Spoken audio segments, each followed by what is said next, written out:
త్వరలో మంత్రివర్గ విస్తరణ అంట, త్వరలో మంత్రివర్గ విస్తరణ అని చెప్పేసి వీళ్ళు రాసిరు. ఇగో టీపీసీసీకి 4 వర్కింగ్ ప్రెసిడెంట్లు వస్తారంట, అట్లనే క్యాబినెట్ కూడా విస్తరిస్తారంట. వారంలో విస్తరణ అని చెప్పేసి ఈ విస్తరణ మీద నమ్మకం లేదు సార్ మాకు. లేదు ఇంకా ఎన్ని రోజులు చెప్తున్నారు, అప్పుడెప్పుడో దసరా అన్నారు, దీపాలు అన్నారు, ఉగాది అన్నారు, మంచి రోజులు అన్నారు, చెడ్డ రోజులు అన్నారు, అన్ని పోయినాయి. రాష్ట్రానికి హోంశాఖ మంత్రి లేకుండా ఎన్ని సంవత్సరాలు, 2 సంవత్సరాలు దాదాపు ఉన్నటువంటి రాష్ట్రము మనదే అనుకుంటున్నా తెలిసి. హోంశాఖ మంత్రి లేడు. సో ఇట్లా వారంలో చేస్తారంట మంత్రివర్గ విస్తరణ.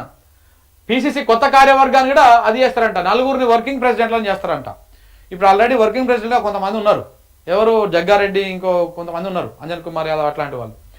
సో 4 వర్కింగ్ ప్రెసిడెంట్లు చేస్తారంట.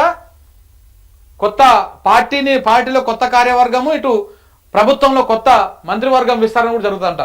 క్యాబినెట్లో కొత్తగా 5గురికి అవకాశం అంట. ప్రస్తుతం మంత్రుల్లో ఒకరికి స్థానచలనం అంట, ఒకరిద్దరికి స్థానచలనం అంటే ఉద్వాసన ఎవరికి లేదు, ఎవరిని మంత్రి పదవి నుంచి తీసేసేది లేదు.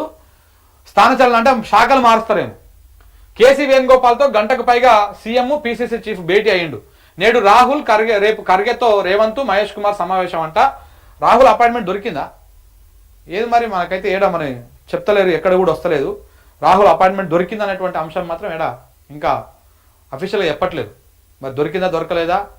మోడీతో మాత్రం వెంటనే దొరుకుతుంది, రేవంత్ రెడ్డికి మోడీతో వెంటనే దొరుకుతుంది. మరి రాహుల్తో దొరికిందో దొరకలేదా తెలియదు, ఇంకా చూడాలి.